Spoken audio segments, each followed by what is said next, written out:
Oh, hi everyone. Okay, so I'm making this video about the Chi-Raq screening and talkback hosted by Treva Lindsay.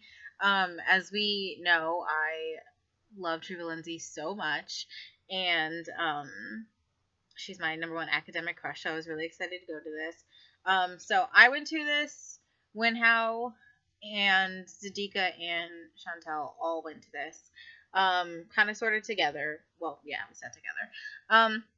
So I thought the movie was really interesting. I didn't know anything about the play ahead of time, so like it took me like a second to catch on. Um, I honestly was expecting like not to like it very much because I know people who. Oh, sorry guys. I know people who saw it were like, yeah, this isn't like I don't like this movie. But I actually really enjoyed it, so that was interesting. I thought like the filming itself was very like visually striking. Sorry, that's the sun over there. Yeah, so I thought the movie itself was like visually striking. It was like very saturated color wise, and like it had all of these like shots that were lined up in the center, which you're like not supposed to do in photography, but like I thought it was um really cool rule of thirds and all that nonsense. Um, so I thought that was really cool. Um, I laughed at some points. I cried a little bit, and I certainly was angry at some points. I wish I had never had to listen to Nick Cannon rapping at the beginning. I want those few minutes of my life back, but anyway, we'll deal with that. I don't really know if I liked him as a character, uh, but this, let's see. Oh, everything rhymed, which was really interesting and also kind of annoying at some points. And going back to Nick Cannon for a second, like I don't know how I feel about him as a gangster rapper in the movie. It was interesting.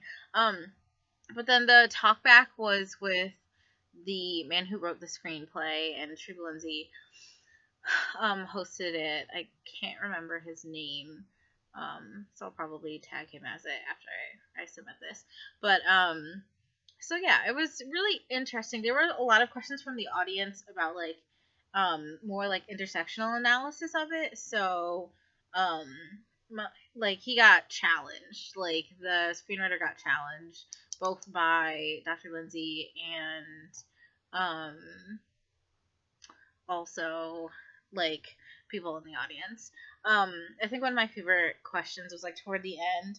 Um, a woman asked him about like how this movie places women more as objects versus um, like well, basically the movie like kind of removes a lot of agency and is like super hyper masculine. A lot of questions were about that.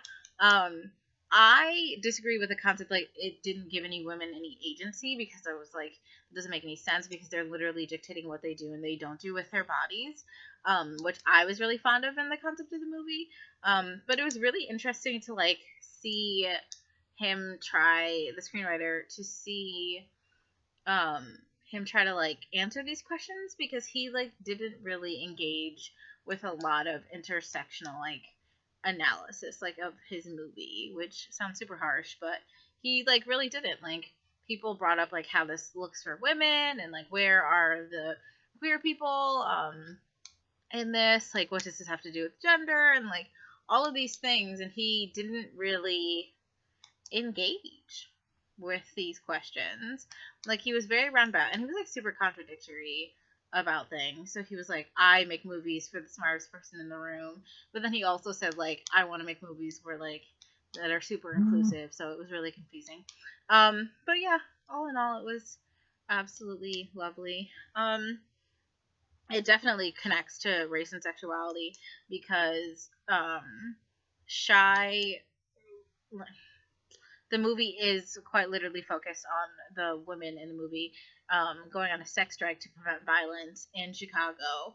Um, and it was really interesting in terms of like, I always end up going back to race um, and then fertility and like worth all combined together because it put a really high emphasis on like the sexuality of these women to be very important, like tied their worth and like a lot of worth, like the worth of the community, the worth of children's lives, all of this violence directly right back to their sexuality, which I thought was very interesting. But it was the women themselves in the context of the movie who were exacerbating that connection. So I thought that was really interesting. But anyway, I hope everyone has a wonderful spring break. I'll miss you guys. Probably won't come back with any great stories except for like spending time with my 1-year-old niece. Also, this is my bedroom, so they're my blackout curtains and my poster of Rihanna and my Black Lives Matter stuff. My stuff from CCS. Okay. Oh, and I'm wearing my Hotline Bling sweater. Okay. Bye, guys.